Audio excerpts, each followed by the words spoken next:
क्या दुनिया भर में डेमोक्रेसी का निज़ाम नाकाम होना शुरू हो गया है?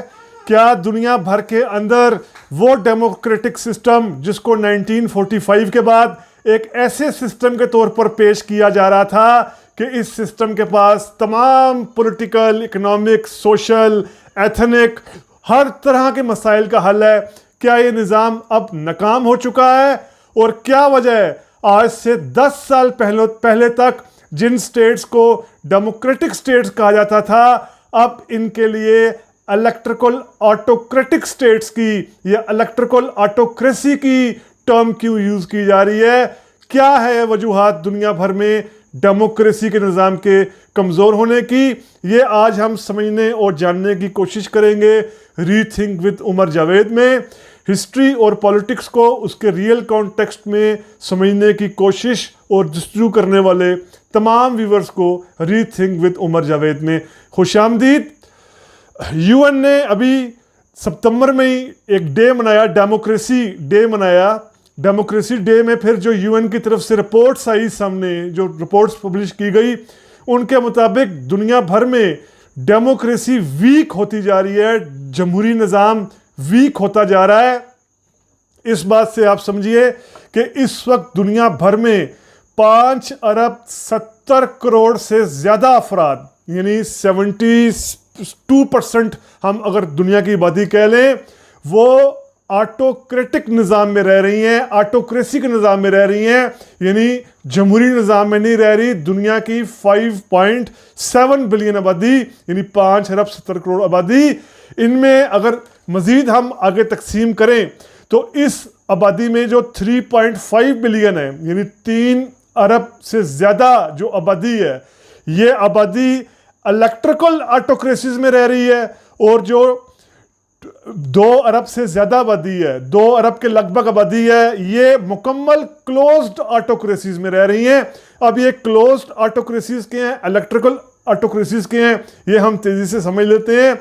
एक इंस्टीट्यूट है वी डेम इंस्टीट्यूट, जो यानी वैराइटीज़ ऑफ डेमोक्रेसी का इंस्टीट्यूट है। ये स्वीडन में यूनिवर्सिटी है, यूनिवर्सिटी ऑफ गोथनबर्ग। ये वहाँ के पॉलिटिकल साइंस के डिपार्टमेंट का एक इंस्टीट्यूट है और दुनिया भर में डेमोक्रेसी के वजह से काम करता है। ये इंस्टीट्यूट दुनिया की स्टेट्स को 4 कैटेगरीज में रखता है।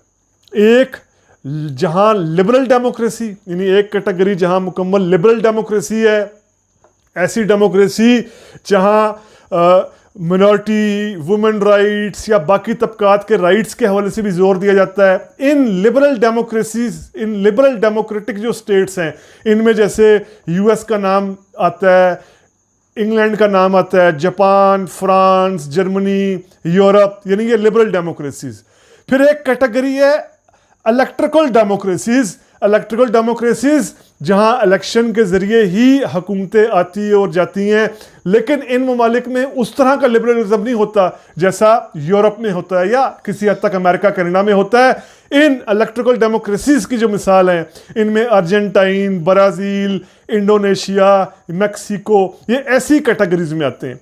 फिर एक और कैटेगरी है, तीसरी कैटेगरी, इलेक्ट्रिकल ऑटोक्रेसीज। अब ये इलेक्ट्रिकल ऑटोक्रेसीज वो हैं कि जहाँ पर पॉलिटिकल पार्टीज इक़्तिदार में आती हैं और आकर वो मीडिया का गला दबाने की कोशिश करती हैं, बाकी पॉलिटिकल पार्टीज को सप्रेस करती हैं, मिनॉरिटीज़ को सप्रेस करती हैं, पॉलिटिकल अपोजिशन को सप्रेस करती हैं। ये होती हैं इलेक्ट्रिकल ऑटोक्रेसीज।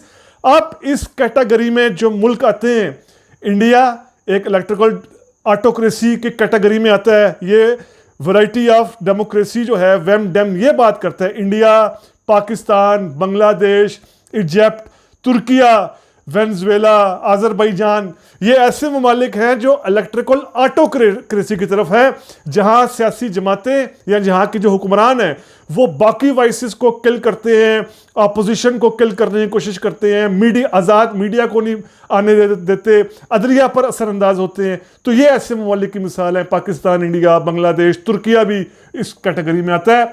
चौथी जो कैटेगरी है, क्लोज्ड ऑटोक्रेसीज, यानी ऐसी ऑटोक्रेसीज जो मुकम्मल तौर पर बंद हैं, जहां किसी किस्म की गुंजाइश ही नहीं है। और ऐसे ममालिक में ईरान, सऊदी अरब, अफगानिस्तान, चाइना का नाम लिया जाता है। ये ऐसे ममालिक हैं जो क्लोज्ड, बिल्कुल क्लोज्ड ऑटोक्रेसीज हैं।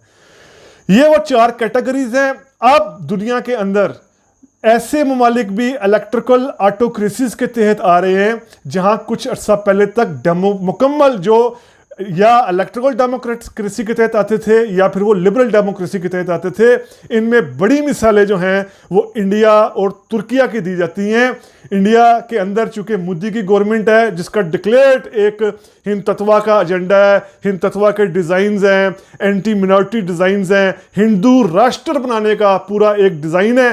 तो इसको जो ये वेम डेम इंस्टीट्यूट है ये इलेक्ट्रिकल एक ऑटोक्रेसी करार दे रहा है। पाकिस्तान की तो खैर बात करनी क्या, पाकिस्तान तो कभी सही मायनों में इलेक्ट्रिकल डेमोक्रेसी के ज़ुमरे में भी नहीं आया, क्योंकि पाकिस्तान के हर इंतखाबात में इस्टेब्लिशमेंट जिस तरीके से असरअंदाज होती है, असरअंदाज होकर अपनी मर्जी की गवर्नमेंट्स इस्टेब्लिशमेंट बनाती है, फौज अपनी मर्जी की सियासी जमातें लेकर आती है इक़्तिदार में, और फिर इन जमातों को इक़्तिदार में लाने के बाद अपनी मर्जी का कवानीन बनवाती है, अपने आप को मज़ीद मजबूत करने के लिए लॉ मेकिंग की जाती है। पाकिस्तान में तो ये होता है। अभी शहबाज शरीफ की गवर्नमेंट 16 माह की, और उससे पहले इमरान खान की गवर्नमेंट, ये इसकी मिसाल थी कि किस तरीके से इस्टेब्लिशमेंट ने इन पहले पीटीआई को और फिर पीडीएम की जमातों को अपने इक़्तिदार को मजबूत करने के लिए इस्टेब्लिशमेंट ने किस तरीके से इस्तेमाल किया।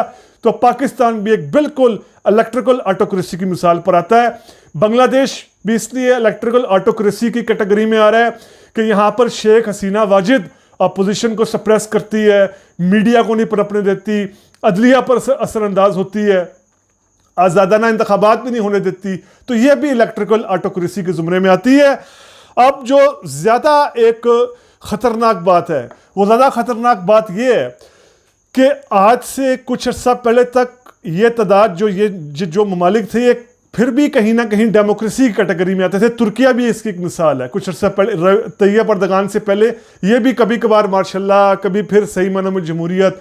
लेकिन ऐसे ममालिक भी अब जो है वो इलेक्ट्रिकल ऑटोक्रेसी की तरफ जो है वो आ गए हैं।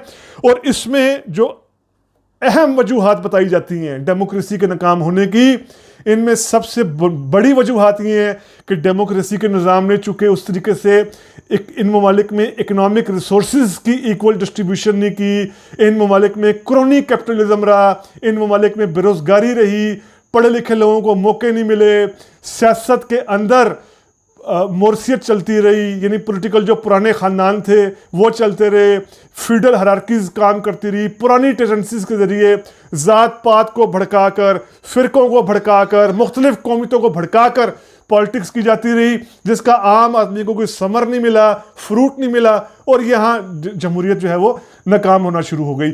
अब अगर हम देखें जहाँ से जमहूरी निज़ाम आया है, कहा जाता है, यानी वेस्टर्न वर्ल्ड, यूरोप और अमेरिका, अब ये जो वेम डेम है, वैरायटी ऑफ डेमोक्रेसी है, ये बेशक अमेरिका को और यूरोपीय ममालिक को बेशक लिबरल डेमोक्रेसी कहें, लेकिन अगर हम बिल्कुल गैर जानिबदार तजिया करें पॉलिटिकल साइंटिस्ट के तौर पर, हिस्टोरियन के तौर पर, तो हम देखेंगे कि खुद अमेरिका के अंदर भी डेमोक्रेसी बुरे तरीके से मजरू हुई है।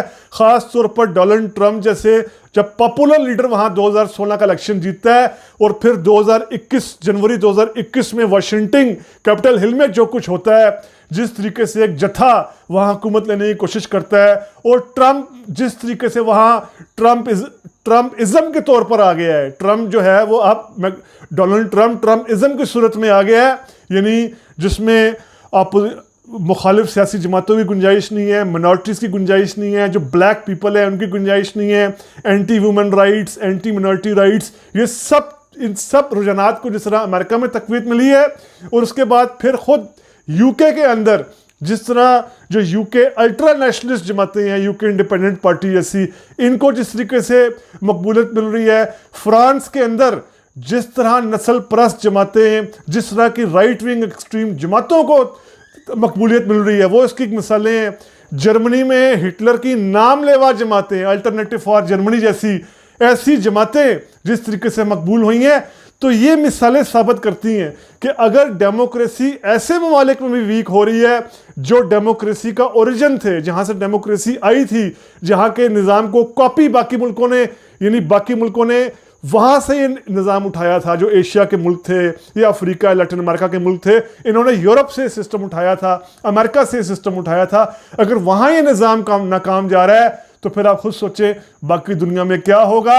इशू सबसे बड़ा यही है कि वसाइल की मुनसिफाना तकसीम नहीं है, इनइक्वालिटी है, रिसोर्सेज को सही तरीके से तकसीम नहीं किया जा रहा, वसाइल पर चंद अफराद का कब्जा है, क्रोनी कैपिटलिस्ट का कब्जा है। जो स्टेट की पार्टीज होती हैं वो अपने साथ क्रोनी करप्ट कैपिटलिस्ट को साथ मिलाकर उनके मफादात का ख्याल रख रही हैं। अवाम तक ट्रिकल डाउन नहीं पहुंचता, अवाम बिल्कुल माशी खुशहाली से महरूम है, इन तक किसी किस्म के इकनॉमिक समरात नहीं पहुंचते। फिर ज़ाहिरी बात है जो सिस्टम इकोनॉमिक प्रॉस्पेरिटी ना दे रहा हो, इकोनॉमिक इक्वलिटी ना दे रहा हो, इकोनॉमिक जस्टिस ना दे रहा हो, रिसोर्सेज में जस्टिस ना दे रहा हो, इस निज़ाम के लिए क्यों, फिर इस निज़ाम में अवाम के लिए, आम आदमी के लिए क्यों किसी किस्म की अट्रैक्शन रहेगी।